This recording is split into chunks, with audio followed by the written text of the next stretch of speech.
Gibney, and I am a writer and a huge consumer of sci-fi. I like some fantasy too. I love all the content on the Nerds of Color. I've written for the Nerds of Color a few times. And just growing up as a self-identified Black nerd myself, just so thankful that there's now a space where we can share our work and talk about these issues that are so important to us.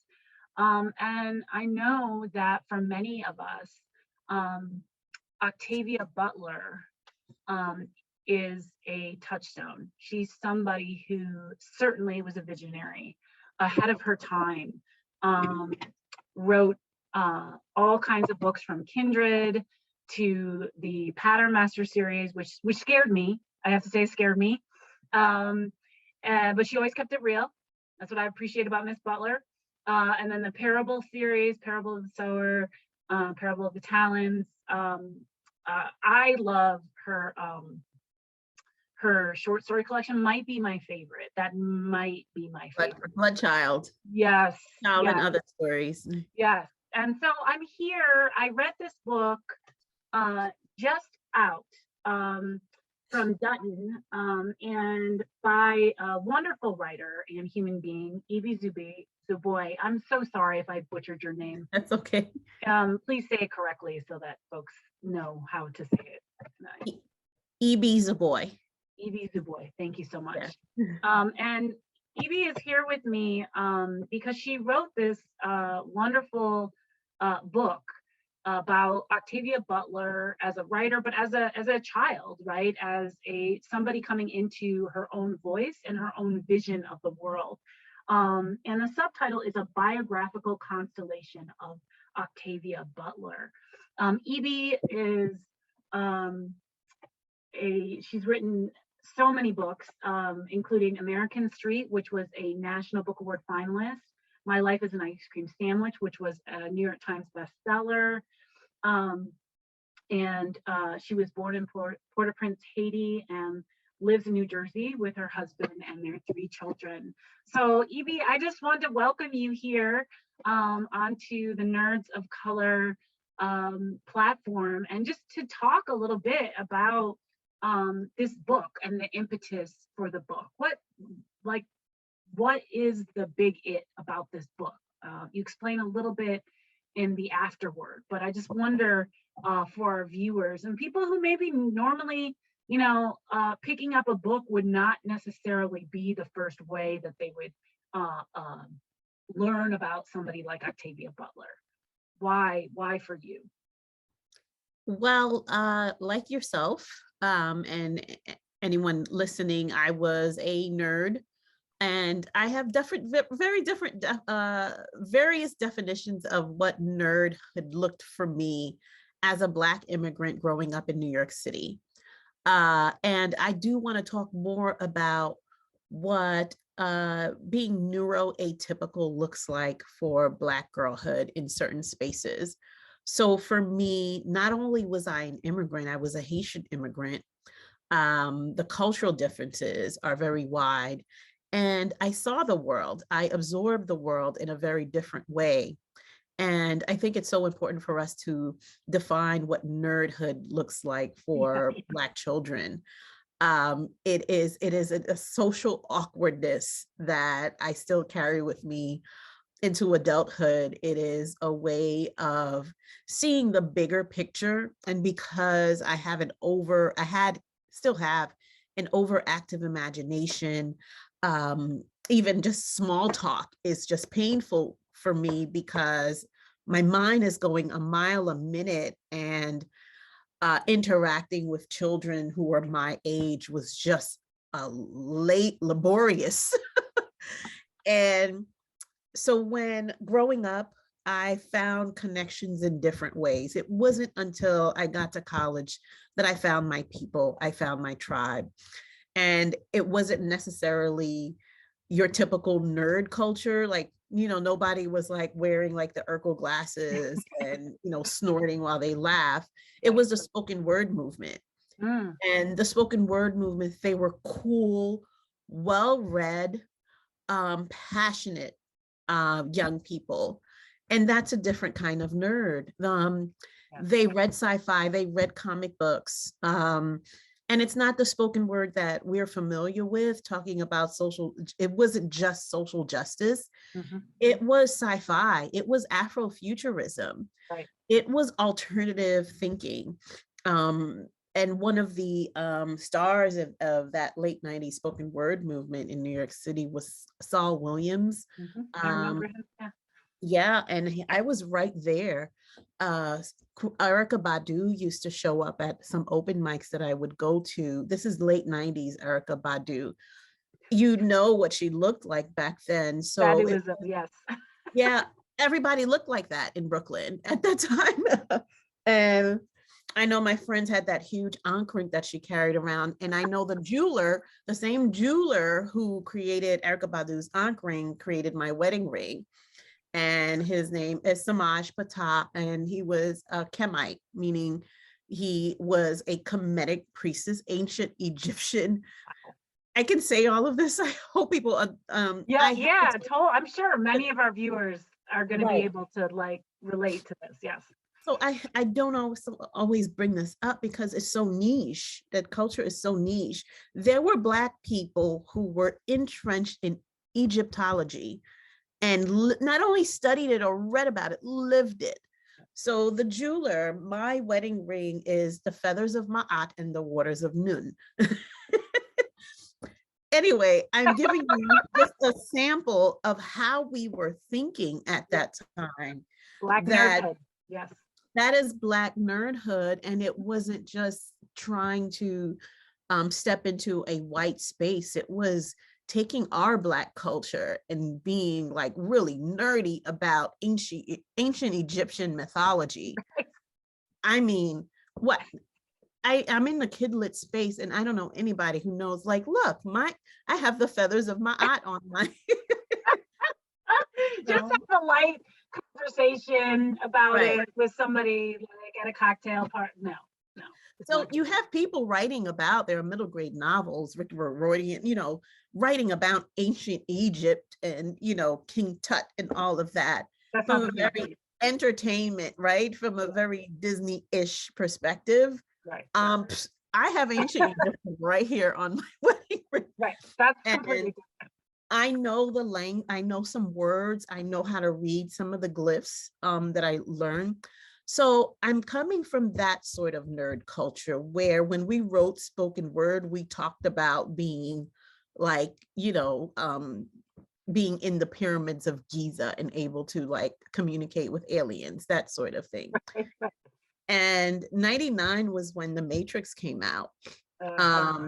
So Black nerds, Matrix, Morpheus, Red Pill, Blue Pill, what? I mean, you couldn't tell any of us, anybody. We're like, we told you this was The Matrix. Finally broke it down on the big screen. Right.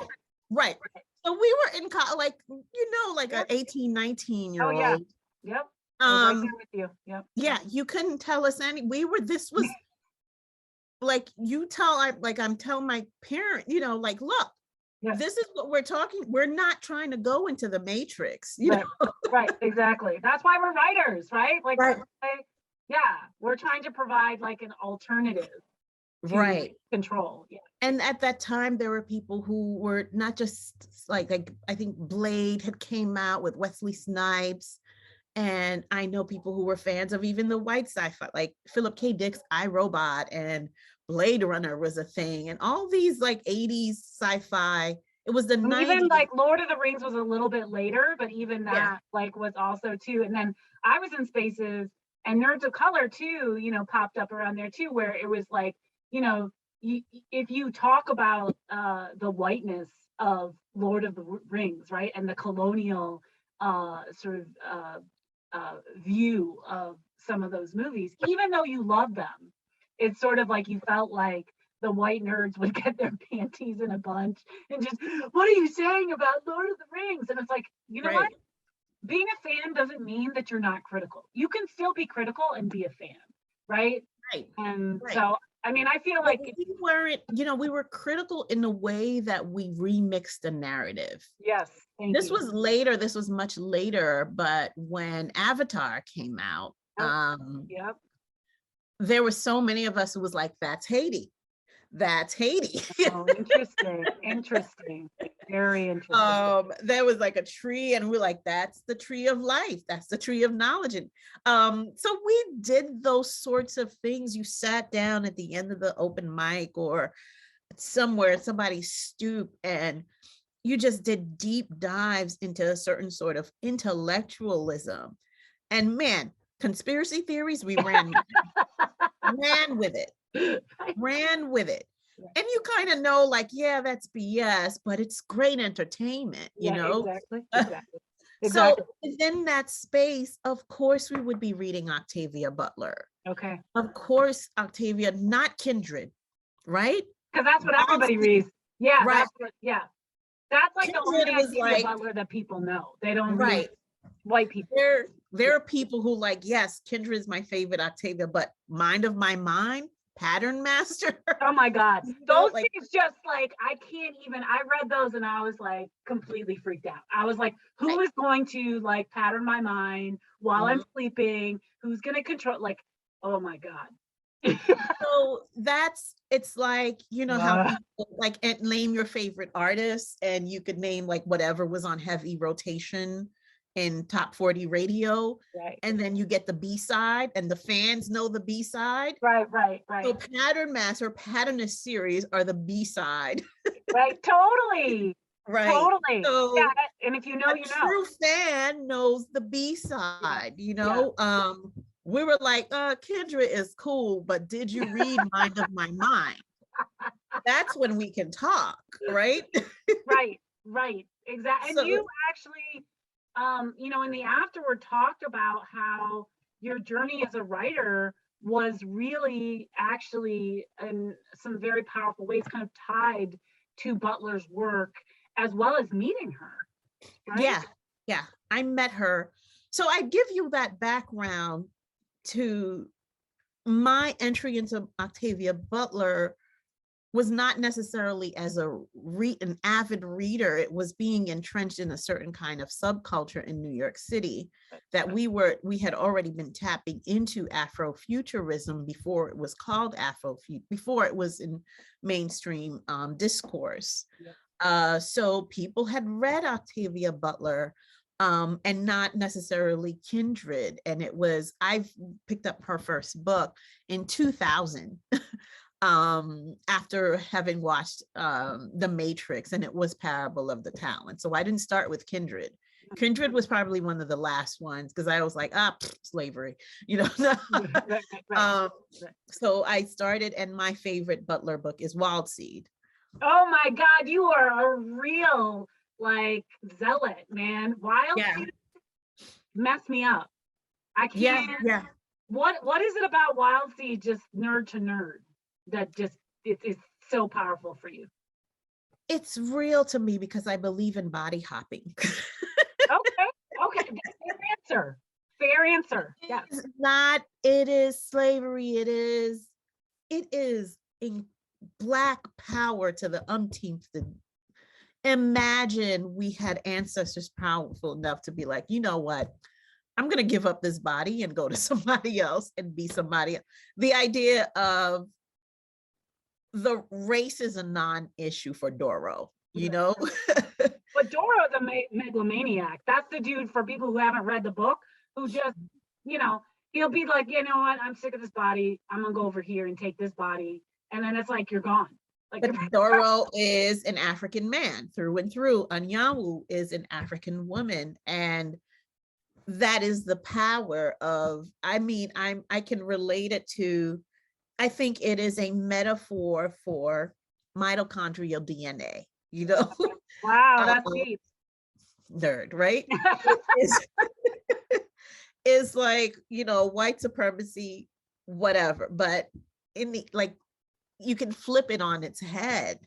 And I think that idea of Doro taking on these different power structures as the visual the visual indicator of who has power changes over time, this Doro figure still has the power. Right. And if you take that away, you can say, maybe in the same way that N.K. Jemisin makes the Black people gods who have been enslaved in her one of her series, is that maybe Black people still are in power in a way that you cannot visibly identify.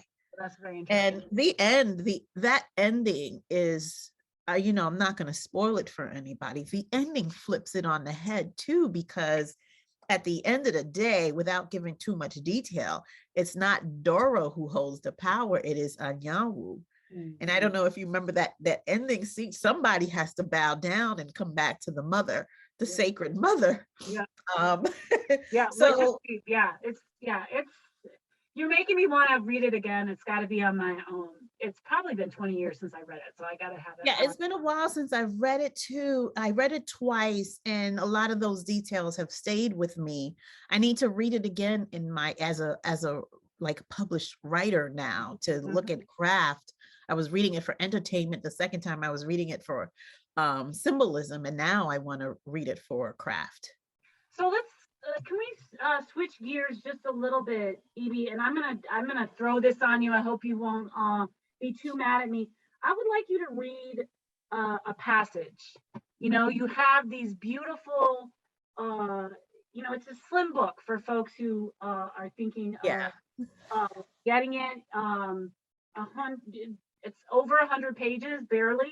But it's peppered with this beautiful poetic language mixed in with sort of like the context in which Octavia, as a young person, is growing up, what's happening culturally as a nation, as well as in her family and community. And then also these beautiful sort of images and quotes from her throughout. So I wonder if you could just read one of those short sections for us to give everyone kind of a flavor of the book. Let's see. I'll read page 86.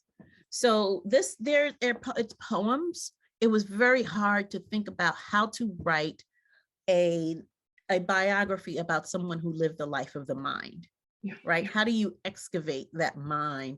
She didn't do much. She accomplished a lot, but physically there isn't much to write about unless you contextualize her ideas. And I needed to contextualize her way of thinking, her worldview, her ideas to the time period that she was observing. So how do you write about an observer, right? So interesting. Right. So for me, it was through poetry. And this isn't necessarily about her adult life. It was about her childhood and things that shaped her. Only because she wrote her first novel at the age of 10. That's why this is for ages 10 and up. So Octavia's books. Her words are dotted along thin blue lines like stars. Her constellations tell the stories of faraway places. Her ideas are as big as the universe, and with a wooden pencil held between her brown fingers, she connects the dots to draw herself a hero, a self-portrait made of Achilles and Pegasus, Cancer and Orion, and with her bow and arrow, she aims for the moon and planets and galaxies and the future. And this is a short poem. Yeah, that's it. I preceded that poem with the idea of girls' books and boys' books. She did not want to write girls' books were meant for women. So in reading, she was mimicking in wanting to be a writer, she was mimicking what she was reading. And she read novels about women, and she was like, they're damsels in distress. What is wrong with them? They're waiting for somebody to come save them. And reading about men, they're white men who are the heroes of the stories. And she tried her hand at writing about drunk white men as an older writer, because this was what was getting published. Right. And she gravitated towards more male-centered stories. So here is where she began to experiment with writing herself into the stories, and not with the damsel in distress type narratives that were originally for women. she took the character arcs written by men about men and placed a Black woman within that story context. Which is so powerful. And also I feel like, why it took her so long to break in, and also to publishing, and also why she really is such a visionary and such a firebrand, because she literally was doing something that no one else could do. So it was illegible in many ways. She, I remember reading that her first novel, which I believe was Dawn, that there was a white woman on the cover, which was not the character inside it is a Black woman, right? But like literally the sci-fi publishing industry could not wrap their minds around the idea of a Black feminist protagonist. Like they couldn't. So to be fair, this is before the internet. I went to Clarion West science fiction fantasy writers, and there were like some white men in my class. It was mostly white, but the white men in my class who had read, Octavia Butler was an instructor, and they let the class know that when they first started reading Butler, they didn't know she was a Black woman. And nor did they care to look. They didn't have to look, because you got to understand the time period. There's no looking up what the author looks like. If she doesn't have her picture on the cover, they're not going to bother. Mm-hmm. So it was easy for many readers, sci-fi fans, hard sci-fi fans, to not know that Octavia Butler was a Black woman. Mm-hmm. So the default in the imagination of a white reader was that, of course, she's a white woman. Yeah. And you had early fans of hers not knowing. And it wasn't until later she got your typical run-of-the-mill sci-fi covers. And they were like these like kind of 50s, with the white woman. Yeah, you look at it.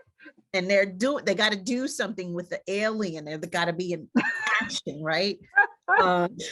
It really wasn't until I remember Parable of the Talents that came out in like 2000, somewhere around there. 1999, yeah. Yeah, and it was like, I remember choking when I saw that cover, because it's this clearly dark-skinned Black woman, and she's got cornrows, and I still have that cover somewhere. Yeah, and she's looking at not the camera, but like she's looking right at you, like just very like just strong, like defiant. And that was like the first cover of hers that I remember being like, okay, this is like actually reflective of the character in the story itself.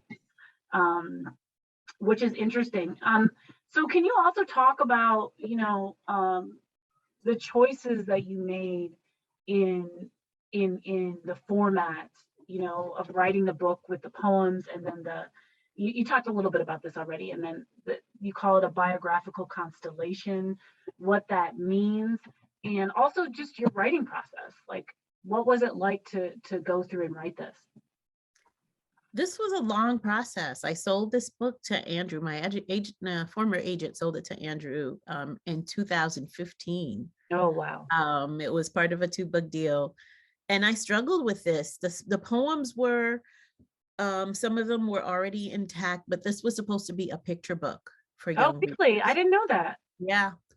I first pitched it to my agent as a picture book, and it was a done picture book, of about maybe 1,500 words about a child with a big imagination, which was Octavia Butler.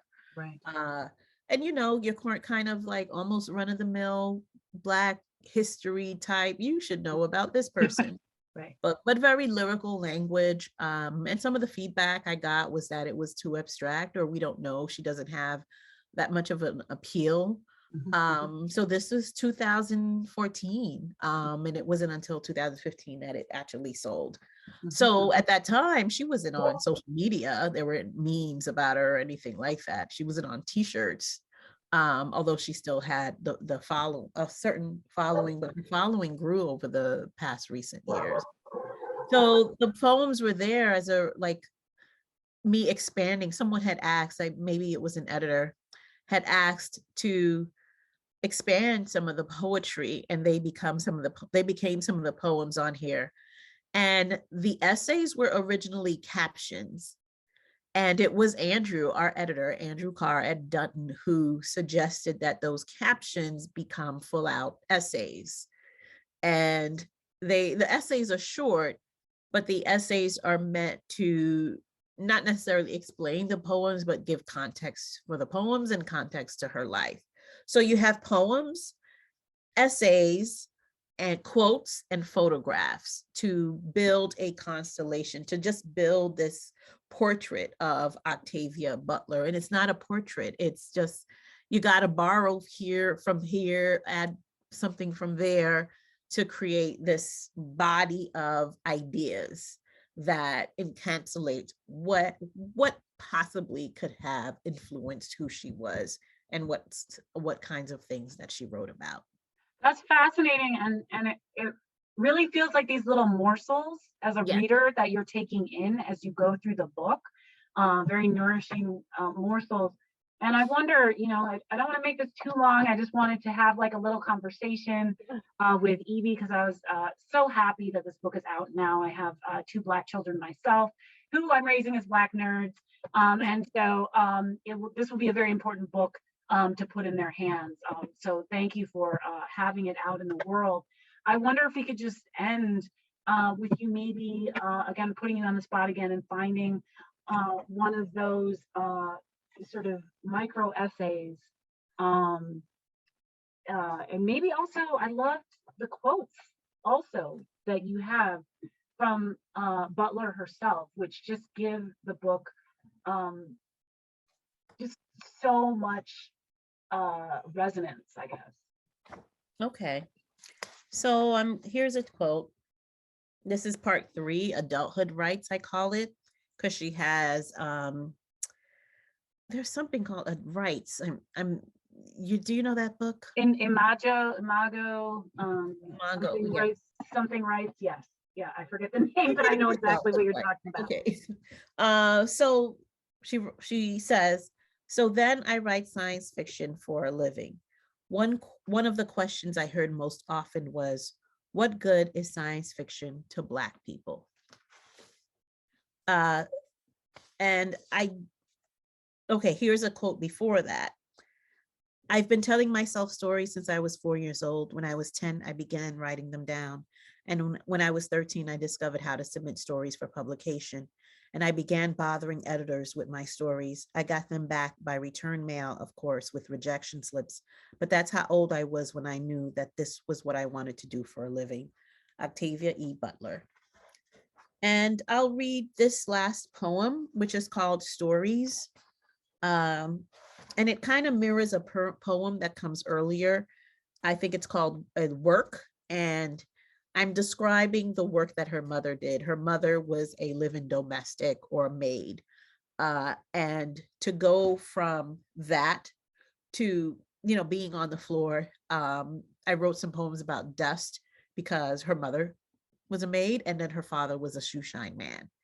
And to go from that to living the life of a mind, to being a thinker, a public intellectual, a writer, is a leap for a Black woman in this country, being born in 1947. So stories. I wonder if I'm going to read the poem that mirrors this too. Just a second. Okay, yeah, Dust it's called, and then I'll read stories. Dust. There were lots of babies after the war. New mothers needed a helping hand because there was always work. The buses packed perfectly starched white uniform mamas and grandmas and aunties and big sisters into rows and columns of cradling arms, a listening ear, a shoulder to cry on, a soft, sweet hum, and a nightly lullaby. But when the day settled beneath the covers of night and the buses rested their weary roaring engines in the town's lots, home was like the moon, far, far away, but full and round, like a warm holiday meal after weeks and days of counting down, to rest, to break, to pause the work. So Mother Octavia stayed on the place, lived where she worked. The breakfasts, the lunches, the dinners, the teas and coffees, the night fevers, the day tantrums, the spills, the muddy footprints, the mending and sewing, the fixing and polishing, the yes ma'ams and no sirs, were all in a day's, a week's, a month's work. So this is me describing domestic work that many Black women did in the 40s and 50s. And this was Octavia's mother, who was also named Octavia Margaret Butler, and Octavia Estelle Butler. So this is at the very beginning of the book, and towards the end of the book is stories. There were lots of stories after the wars. New writers needed a pen, a typewriter, a notebook, because there was always work. The newspapers, books, and magazines packed perfectly inked and curved letters against white paper backdrops. Words and their meanings, stories and their characters, metaphors and prose, sentences and dialogues, exclamation points and question marks, into rows and columns of booklets and pamphlets, movie scripts and articles, short stories and novels, interviews and textbooks, and a people's forgotten history. But when the day settled beneath the covers of night, and the writers rested their weary, inquisitive heads on pillows and on desks, the imagination was like the sun, far, far away, but full and bright, like children's laughter in a playground after hours and hours of counting down to pray, to rest, to break, to pause the work. So Octavia Estelle wrote her stories down, made her imagination her life's mission. The aliens, the planets and shapeshifters, the empaths and telepaths, the early morning drafts and the late evening rewrites, the rejection slips, the doubts, the paper word, the contest fees, the editing and polishing, the thank you ma'ams and please sirs, were all in a day's, a week's, a month's work.